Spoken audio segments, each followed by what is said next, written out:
আসসালামু আলাইকুম, সবাইকে শুভেচ্ছা জানাচ্ছি মাসুম মাহবুব। যারা বিগত 5 তারিখের আগের স্মৃতি ভুলে গেছেন, স্মৃতিগুলো আবার একটু সোশ্যাল মিডিয়ায় ঘেটে নেড়ে দেখবেন। আর জনগণ কোনো মাফিয়াদের গ্রহণ করবে না, সন্ত্রাসীদের গ্রহণ করবে না, চাঁদাবাজদের গ্রহণ করবে না, খুনি লীগকে গ্রহণ করবে না। এই জনগণ ঘরে ফেরেনি, এখনো রাজপথে আছে। শেষ একটি কথা দিয়ে শেষ করব। 12 তারিখ নির্বাচন। প্রতিদিন ভিডিওতে কথাটা বলতে চাই, ভুল ব্যক্তিকে ভোট দিয়েন না। যে আপনাকে স্বপ্ন দেখায়, বিগত সময় স্বপ্ন দেখাইছে কিন্তু কিছু করেনি, তিনি আবারও আপনাকে স্বপ্ন দেখাবে। যারা স্বপ্ন দেখাতে চেয়েছে কিন্তু বাস্তবায়ন করতে পারেনি, তাদেরকে বিশ্বাস করবেন। আর যারা নতুন করে এসছে আপনাদের কাছে, হাজির হয়েছে, একবার সুযোগ দেন তাদের।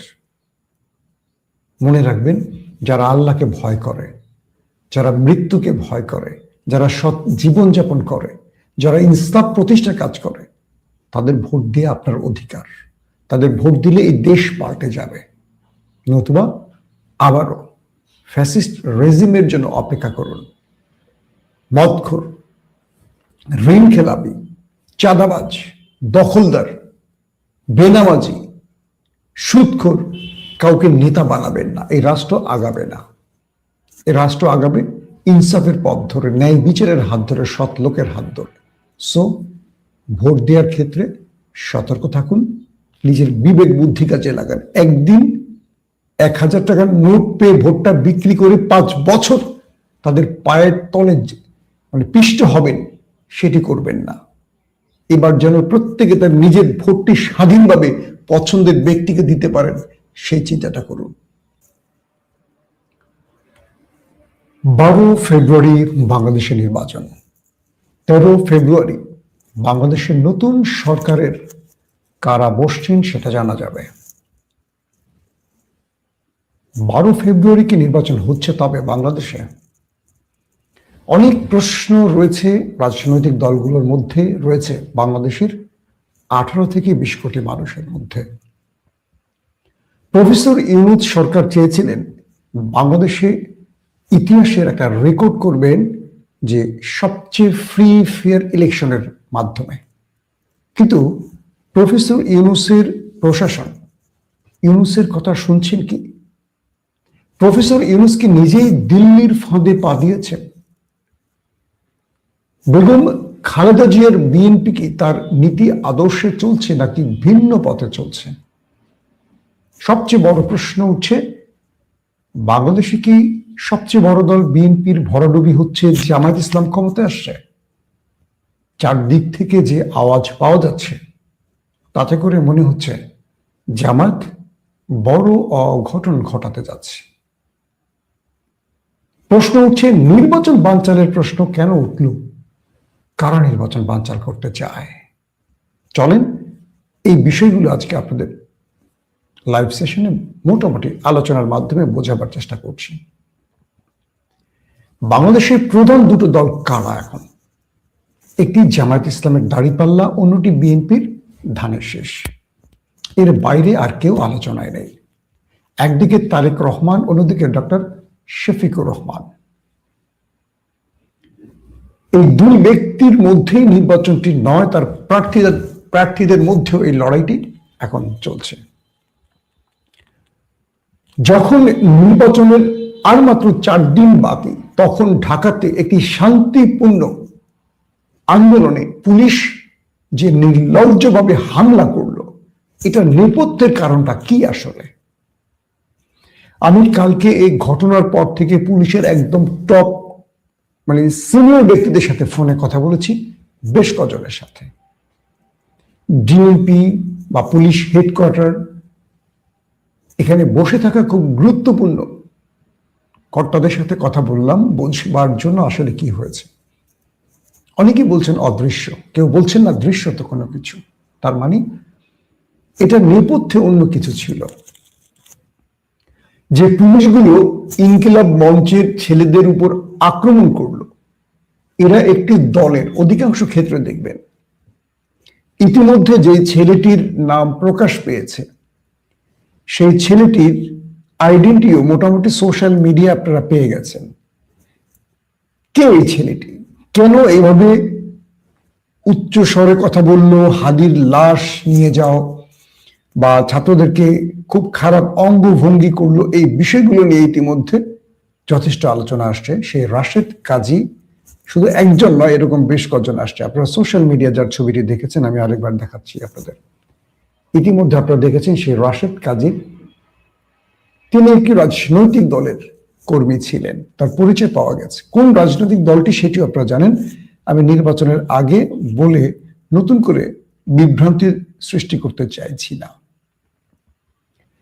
যে ছেলেগুলো বা যে ছেলে মেয়েরা ইনকিলাব মঞ্চের ছোট্ট একটি দাবি নিয়ে আসছিল যে ওসমান হাদির বিচারিক কাজটি, তদন্তটি যেন জাতিসংঘের অধীনে হয়, এটি প্রফেসর ইউনূসের কাছে এত ঠুনকো হলো কেন? যে এটি শুনবার মতো বা একটা স্মারকলিপি নেয়ার মতো বা একটা অভিযোগ নেয়ার মতো সময় তার হাতে হলো না। যে বিপ্লবীরা প্রাণ দিয়ে ইউনূসকে ক্ষমতায় বসালো, তাদেরকে 5 মিনিট সময় দেওয়ার সময় ইউনূসের নেই। কিন্তু ইউনূস সময় দিচ্ছেন কোন কোন ব্যক্তিদের? খেয়াল করবেন, রাষ্ট্রের এই চেয়ারটিতে যারা বসেন তারা জনগণকে ভুলে যান বারবার। আজকে যারা ভোট চাইছেন না, ফ্যামিলি কার্ড দেবেন, কেউ বেহেশতের টিকিট দেবেন, এই যে কথাগুলো আসছে, নির্বাচিত হবার পর আসলে জনগণকে কে কি দেবেন? কিচ্ছু দেবেন না। প্রত্যেকে নিজে নেবেন কি সেটার হিসেব বসবেন। আমি আমার দর্শককে একটা কথা বলবো, জীবনে বহু ভুল করেছেন, 54টা বছর ভুল করেছেন। এবার ভোট দেওয়ার ক্ষেত্রে প্লিজ ভুলটা করবেন না। গত 15-16 মাসে রাজনৈতিক দলগুলোর চেহারা দেখেছেন কার কেমন? বুঝে শুনে ভোটটা দেবেন প্লিজ, নতুবা এবার আওয়ামী লীগের চেয়েও কঠিন চেহারা দেখতে পারেন আপনারা। ক্ষুধার্ত রাজনীতিকরা হা করে আছে, কতটা লুটে খেতে পারে তারা। দর্শক, ইনকিলাব মঞ্চের জাবের, আমাদের ছোট ভাই, এই ছেলেটিকে পুলিশ বেদরক পিটিয়েছে, অনেককে গুলি করেছে, ঝুমাকে পিটিয়েছে, হাদির স্ত্রীকে লাঞ্ছিত করেছে। রাজশাহী বিশ্ববিদ্যালয়ের জিএস, আমরা সবাই তাকে চেনেন, সেই ছেলেটিকেও বেদম পিটিয়েছে। আম্মার কেন পিটিয়েছে? তারা কি করেছে? বলা হচ্ছে প্রফেসর ইউনূসের বাড়ির আশপাশ যমুনার 144 ধারা জারি। তাহলে শাহবাগে এসে পুলিশ পেটালো কেন? আমরা ডিএমপি কমিশনারকে দেখেছি, এই বুইড়া খাটাসকে আপনারা চিনেন সবাই, তাই না? এই যে বুইড়া খাটাস দেখতে পাচ্ছেন, তিনি নিজে প্রকাশ্যে রাস্তায় নেমে লাঠি দিয়ে আমাদের শিক্ষার্থীদের পিটিয়েছে। এই বুইড়া খাটাস, সরি আমি আপনাকে বুইড়া খাটাস বলেছি, এর চেয়ে খারাপ শব্দ বলতে চেয়েছিলাম, বলতে পারছি না। এই ব্যক্তি নিজে নেমে পিটিয়েছেন এবং তিনি ফোন করে বলছিলেন সাইজাই না ফেলছি, উপরস্থ কাউকে বলছেন ওদেরকে পিটিয়ে সাইজে এনে ফেলেছে। বুঝতে পারছেন, বিপ্লবের চেতনাধারী সরকারের পুলিশের ডিএমপি কমিশনার, ঢাকা মহানগরের পুলিশ প্রধান বিপ্লবীদের মারছেন, আবার খুশির চোটে বলছেন ওদের মাইরা শোয়ায় ফেলছে, ওদের মাইরা সাইজে এনে ফেলছে। ওদের মানে কিভাবে মারা যায় সেই ফিরিস্তিটা তিনি তার উপরস্থ অফিসারকে দিচ্ছেন। প্রশ্ন হলো, সরকার যাবে, সরকার আসবে, কিন্তু যাদের জন্য সরকার আসে বা যারা সরকার আনে তাদের কি লাভ হয়? কিচ্ছু লাভ হয় না। আজকে সারাদিন সোশ্যাল মিডিয়া, কালকে থেকে শুরু আজকে পর্যন্ত, প্রত্যেকেরই একটি দাবি, হামলাকারী পুলিশের কি বিচার হবে? এখন 12 তারিখের পর সিদ্ধান্ত হবে আসলে বিচার হবে কিনা। ইউনূস সরকার কিছু করবেন না। যে দলটির পুলিশ পিটিয়েছে সেই দলটি যদি ক্ষমতায় আসে বিচার হবে না, বরং আগামী 5 বছর মাইর খাওয়ার জন্য রেডি হন আপনারা। আওয়ামী লীগ কি পিটিয়েছে তার চেয়ে কয়েক গুণ পিটানো খাওয়ার জন্য, মার খাওয়ার জন্য প্রস্তুতি নেন। তাই বলছি, শুরুতেই বলছি যে ভোটটা দিবেন কাকে বুঝে শুনেন, একটু চিন্তা ভাবনা করে দিয়েন। নির্বাচনের আগে কদম বসি, সালাম কালাম, আদব লেহাজ ভুলে যায়। নির্বাচনের পরের দৃশ্যটা কি হবে চিন্তা করেন। 54 বছর তো দেখছেন, এখন দেখতে থাকেন সামনের দিনগুলোতে কি হয়। মায়ের একটা মাটিতে পড়বে না, সব পিঠে পড়বে আপনাদের। বুঝতে পারছেন না? হাসিনাই শুধু হাসিনা না, হাসিনা একটা পদবী। কালকে রাতে বলেছিলাম, আবু জেহেল, ফেরাউন, নমরুদ এগুলো কোনো ব্যক্তির নাম না। ঠিক হাসিনা কোনো ব্যক্তির নাম না। এখন আরো হাসিনা ওয়েট করছে আপনাদের জন্য। বুঝে নিয়েন কারা। আমি কোনো দলের নাম বলতে চাই না, আপনারা আপনাদের বিবেক বুদ্ধি দিয়ে বুঝবেন। কালকে দেখলাম হাদির ইনকিলাব মঞ্চের আমাদের এই ছোট ভাইদের যখন হামলা করছে পুলিশ, একটি দল সোশ্যাল মিডিয়ায় পুলিশের পক্ষে দাঁড়িয়েছে। লজ্জা লেগেছে, লজ্জা লেগেছে। সেই দলটির সাথে আমার খুব ভালো সম্পর্ক, তো খুব লজ্জা পেয়েছি। সমানে আনফ্রেন্ড আর ব্লক মারছি, এই শব্দগুলো মুখে আনতে পারছি না, ইদানিং কেন জানি মুখে গালি চলে আসে। সমানে ব্লক মারছে ফেসবুকে তাদের, যে এই মুখগুলো যেন আমাকে দেখতে না হয়, অসভ্য উচিত মুখগুলো, যাদের মধ্যে এতটুকু বিবেকবোধ, মানুষত্ববোধ নেই। কি চেয়েছিল এরা? কি নির্বাচন বানচাল করতে এসেছিল? কি বলেছিল জাবের, কি বলেছিল আম্মার? নির্বাচন সঠিক সময় হবে, এটার সাথে নির্বাচনের কোনো নির্বাচন বন্ধের কোনো সুযোগ নেই। তারা আসছিল হাদির বিচার চাইতে, কারণ এই সরকার তাল বাহানা করছে হাদির বিচার নিয়ে। এখন সামনে নির্বাচন বলে কি হাদির বিচার চাইবে না কেউ? সামনে নির্বাচন বলে আপনি আপনার জিনিসপত্রের দাম বাড়লে আপনি আন্দোলন করবেন না? আপনার অধিকার নিয়ে কথা বলবেন না সরকারের কাছে? তো এটাকে একটা গ্রুপ বলছে, ওই দেখো নির্বাচন যারা বন্ধ করতে চায় তারা মুখে নিজেদের দোষটা দিচ্ছে না, অন্যের দোষটা দিচ্ছে, অথচ তাদের দলীয় পুলিশরা এই কাজগুলো করছে। এই ডিএমপি কমিশনারকে কে বসিয়েছে, কোন দল বসিয়েছে জানেন না আপনারা? যে পুলিশগুলো কালকে মারমুখী হয়েছে কোন দলের জানেন তো আপনারা? সোশ্যাল মিডিয়ায় পরিচয় পেয়ে গেছেন না? তাহলে নির্বাচনটা বন্ধ করতে চায় কারা, বুঝতে পারছেন? সামনের দিনগুলোতে এরকম ঘটনা আরো ঘটতে পারে, সতর্ক করছি আপনাদের। 12 তারিখে যেন নির্বাচন হয়, এজন্য সবাই একটা ঐক্যবদ্ধ প্ল্যাটফর্ম তৈরি করে রাখবেন, নিজেকে দুর্বল করবেন না। 12 তারিখে নির্বাচন হতে হবে। ইউনুসকে আমরা এই চেহারা দেখতে চাই না।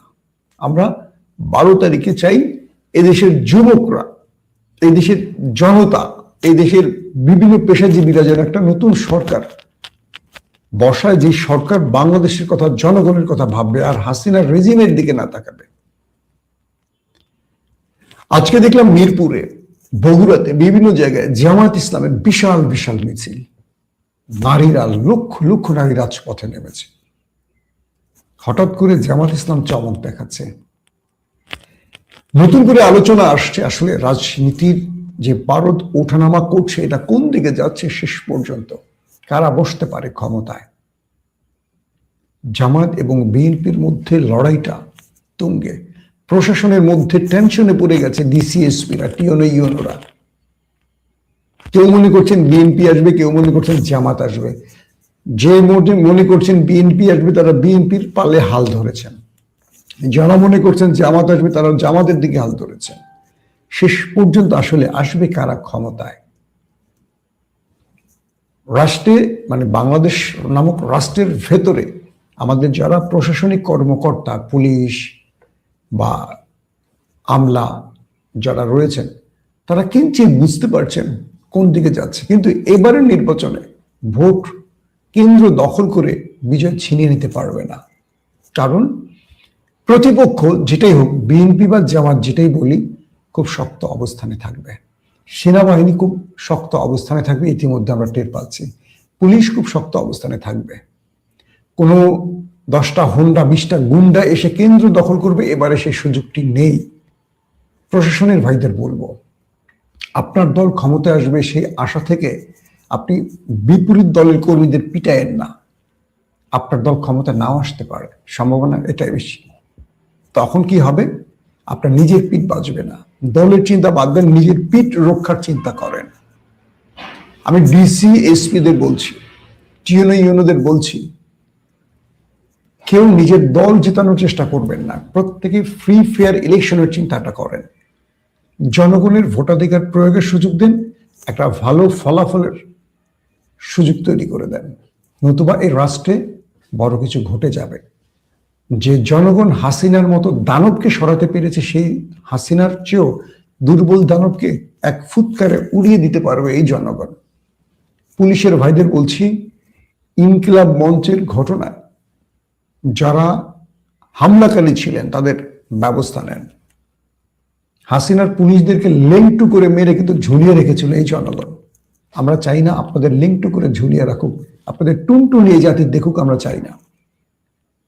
আমরা আপনাদেরকে বন্ধু ভাবতে চাই, জনগণের পুলিশ ভাবতে চাই। জনগণের বুকে গুলি চালাবেন, জনগণকে বুট দিয়ে পাড়াবেন, ওই পুলিশ দেখতে চাই না। ওই পুলিশদের সাথে জনগণ কি আচরণ করেছে 5 তারিখের আগের দৃশ্যগুলো কল্পনা করেন। হাসিনা পারেনি পুরো রাষ্ট্রযন্ত্র ব্যবহার করে, আপনারা পারবেন না। আমি এখনো মনে করি ফ্যাসিস্টদের দোসররা রাষ্ট্রের গুরুত্বপূর্ণ পদগুলোতে বসে আছে, পুলিশের মধ্যে বসে আছে, সচিবালয়ে বসে আছে, ডিসি এসপি মহলে বসে আছে। তারা নির্বাচন বানচালের চেষ্টা করছে, সরকারকে ব্যর্থ করার চেষ্টা করছে, কিন্তু সরকার তাদের শনাক্ত করছে না।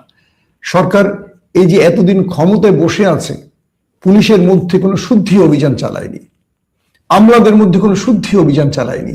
এক ডিসিকে এক জায়গা থেকে আরেক জায়গায় নিছে, এক এসপিকে এক জায়গা থেকে আরেক জায়গায় নিছে। কি বালের লাভ হয়েছে বলেন? দুঃখিত, কি চুলের লাভ হয়েছে বলেন? লাভ হয় নাই।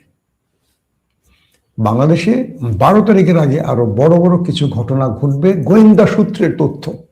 কি ঘটবে আপনারা চিন্তা করেন। সর্বোচ্চ সতর্ক থাকেন, ঐক্যবদ্ধ থাকেন। বিএনপি এবং জামাতকে বলবো, নির্বাচন কি 2 দলই চান তো? যদি চান 2 দল একসঙ্গে থাকেন, কারণ হাসিনা আর হাসিনার দোসররা এই নির্বাচন বানচালের চেষ্টা করছে। বিএনপি জামাতকে দোষ দিবেন, জামাত বিএনপিকে দোষ দিবেন, এই খেলাটা বন্ধ করেন। এই খেলাটা হাসিনাই খেলতে মাঠে আসতেছে ওপারের প্রেসক্রিপশন নিয়ে। সো নিজেরা নিজেদের মধ্যে ঐক্যবদ্ধ থাকেন। আবারও বলছি, যারা ইনকিলাব মঞ্চের আমার প্রিয় ভাইদের গায়ে হাত তুলছে, তাদের বিচার চাই। বিচার এখন করবেন না পরে করবেন সিদ্ধান্ত নেন। 12 তারিখের পর বিচারটা আমরাই করব। আল্লাহ হাফিজ।